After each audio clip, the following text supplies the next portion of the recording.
y los diputados del PRI, del PAN y del PRD doblaron sus rodillas ante el gobierno en turno que representaba el títere Enrique Peña Nieto de los poderes fácticos. El mejor ejemplo del gran negocio de la privatización de la educación y la constante intromisión de empresarios como Claudio X González y su organización Mexicanos Primero. De Salinas, Zedillo, Fox, Calderón y Peña Nieto permitieron la entrada del neoliberalismo en lo educativo para formar obreros dispuestos a percibir salarios bajos, como en la época porfirista.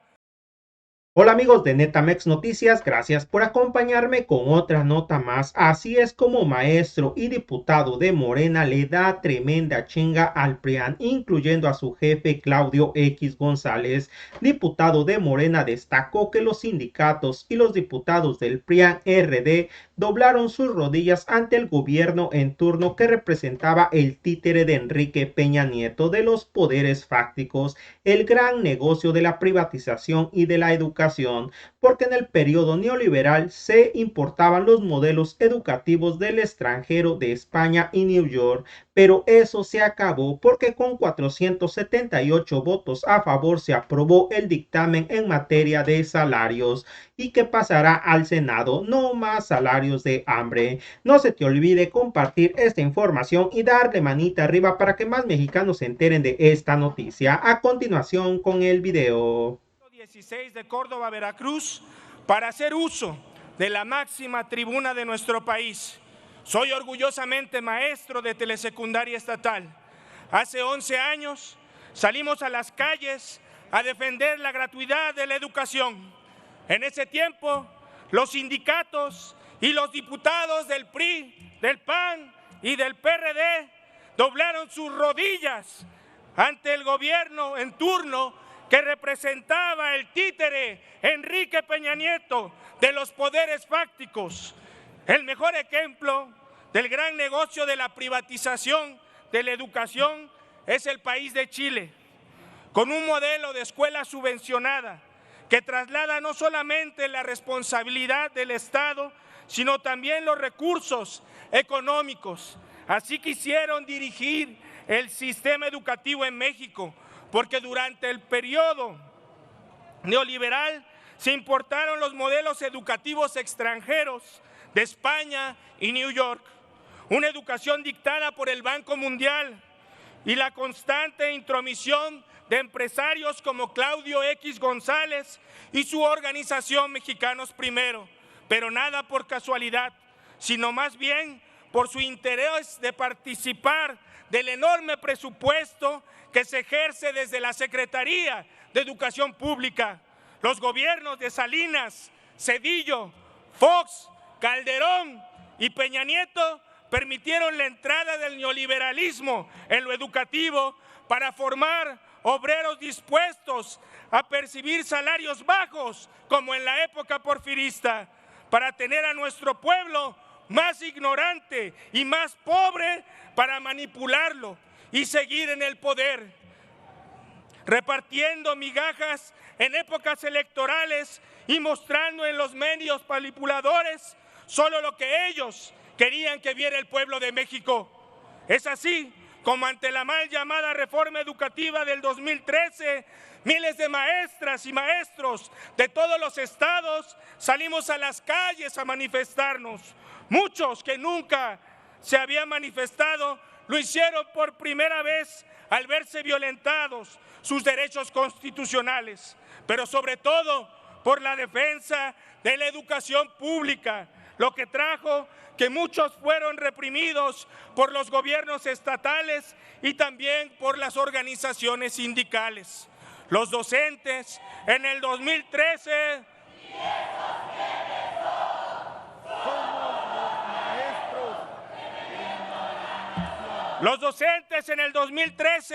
decidimos, como el poeta de Bertolt Brecht, el poema de Bertolt Brecht, en la resolución de los comuneros, el cual cito una parte: considerando que no confiamos en el gobierno, sea lo que prometa, hemos decidido construir ahora para nosotros una buena vida bajo nuestra propia dirección. Y dijimos, igual que los hermanos zapatistas del estado de Chiapas, hasta morir si es preciso. Y es así como los combativos estados de Oaxaca, Michoacán, Chiapas, Guerrero y Veracruz dimos la gran batalla y la resistencia magisterial en las calles, en las colonias, en las comunidades y con un modelo pedagógico alternativo que atendiera las necesidades de las regiones, de los pueblos, de las comunidades y las ciudades, acorde a la cosmovisión de los pueblos originarios y afrodescendientes. En esa defensa de la educación pública y gratuita, fui parte de la Comisión Nacional Única Negociadora de la CENTE, cuando las y los diputados del Pacto por México nos dejaron esperando en una sala en esta soberanía y se fueron a votar a otro lado, sin escuchar nuestra voz y nuestros argumentos, como maestras y maestros conocedores de la realidad en la educación. Y por eso, el ahora escuchar al PAN decir, somos la resistencia, y les pregunto, ¿son la resistencia de qué?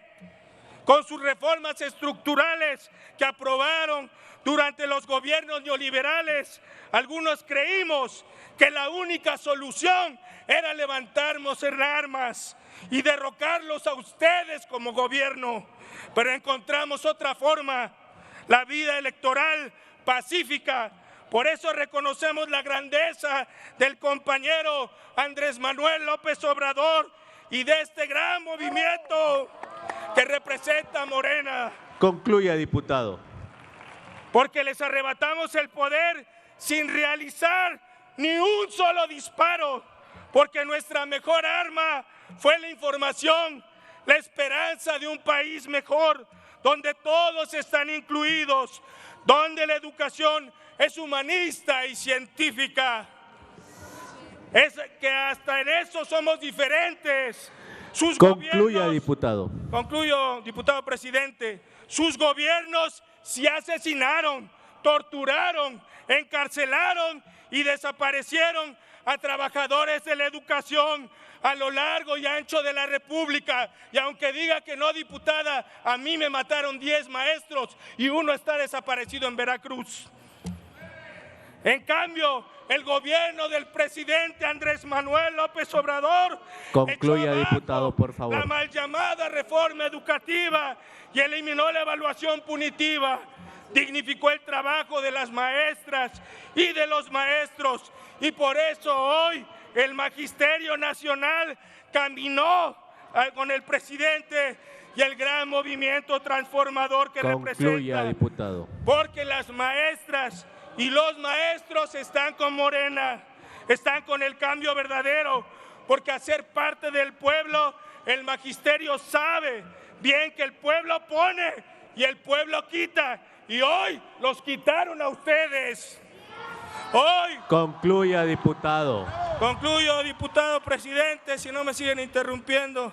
Hoy, con mucho agrado, vemos cómo Andrés Manuel López Obrador deja un legado con esta modificación del 123 del apartado B, que seguirá beneficiando no solo a las maestras y los maestros del nivel básico de tiempo completo, sino también a policías, Guardia Nacional, integrantes de las Fuerzas Armadas, médicos, enfermeros, que percibirán un salario mensual que no podrá ser inferior al salario promedio registrado ante el Instituto Mexicano del Seguro Social.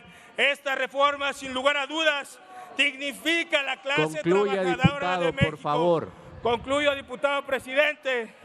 Por ello, que viva MCM, que vivan las maestras y los maestros de México, que viva Andrés Manuel López Obrador, que viva Morena, que viva Veracruz, viva México, viva México, aunque les duela, compañeros diputados del PRI. Gracias, gracias, diputado. Compañeras y compañeros diputados, hoy nos encontramos ante una reforma histórica que marcará un antes y un después en la justicia social y laboral en México. La modificación del artículo 123 de nuestra Constitución en materia de salarios no es solo un cambio legislativo cualquiera, es una respuesta urgente y necesaria a décadas de políticas económicas que condenaron a quienes sostienen con su esfuerzo los pilares de nuestra sociedad a condiciones indignas, reduciendo su poder adquisitivo y precarizando sus vidas. La modificación del primer párrafo de la fracción 6 del artículo A y la adición de un tercer párrafo a la fracción 4 del apartado B introducen cambios fundamentales en la política salarial de nuestro país. La fijación anual de los salarios mínimos deberá ajustarse siempre a la inflación, lo que significa que a partir de esta reforma ningún trabajador verá disminuido el poder adquisitivo de su salario por el aumento en los precios.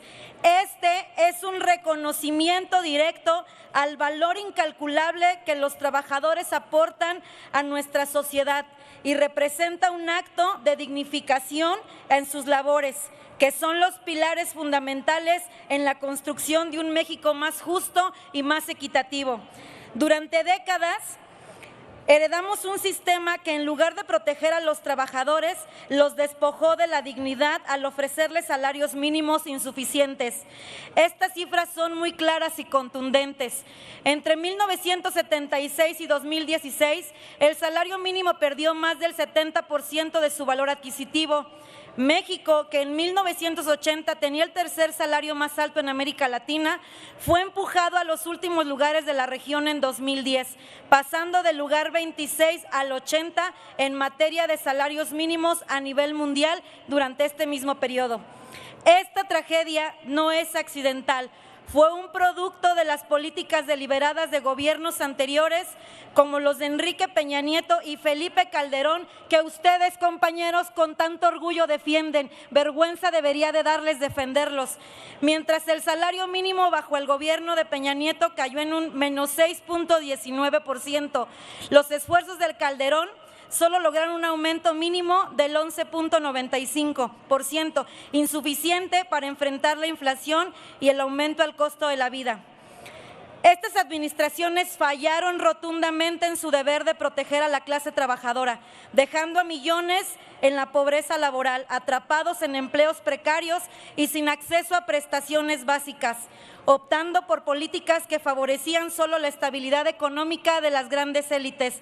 Es por ello que frente a esta trágica realidad, esta administración, impulsada por el presidente Andrés Manuel López Obrador, se erige como una verdadera revolución en materia de justicia social que ha emprendido un cambio profundo y decidido en la política salarial de nuestro país.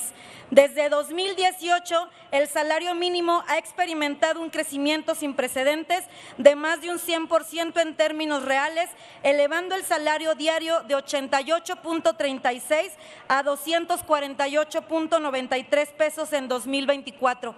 Este incremento no ha sido una casualidad, compañeros. Esta es la reforma que establece que los maestros y maestras de nivel básico, tiempo completo, policías, Guardia Nacional e integrantes de la Fuerza Nacional, así como médicos y enfermeras, tengan un salario promedio igual al que está registrado ante el Seguro Social, ante el Instituto Mexicano del Seguro Social. Hoy, con esta reforma, estamos construyendo lo que el presidente ha llamado el segundo piso de la cuarta transformación y que continuará sin duda alguna bajo el orden de nuestra primera presidenta, Claudia Sheinbaum Pardo. Ella tiene el compromiso de consolidar los avances logrados en estos años, asegurando que los derechos laborales se conviertan en un pilar sólido para nuestra nación. Hoy estamos aquí para dar un paso firme hacia la justicia. Esa es nuestra tarea, nuestro compromiso y nuestra obligación con la ciudadanía que nos dio su voto el 2 de junio. Hoy, compañeros y compañeras, vamos a cumplir un compromiso más con la ciudadanía, con los millones de mexicanos que nos dieron su voto el 2 de junio. La reforma al salario va y será una próxima realidad. Quiero aprovechar también para felicitar al alcalde de Salamanca, Guanajuato, César Prieto, porque en este momento se encuentra rindiendo su informe de gobierno. Felicidades, César, enhorabuena, estás calificado entre los mejores 10 presidentes de la República Mexicana. ¿Es cuánto, presidente? Se emitieron 478 votos a favor, 0 abstenciones y 0 en contra. Es mayoría calificada, señor presidente. Aprobado por 478 votos, lo reservado en términos del dictamen. Aprobado en lo general y en lo particular el proyecto de decreto por el que se reforma el primer párrafo de la fracción 7 del apartado A y se adiciona un tercer párrafo a la fracción 4 del apartado B del artículo 123 de la Constitución Política de los Estados Unidos Mexicanos en materia de salarios. Pasa al Senado de la República para sus efectos constitucionales.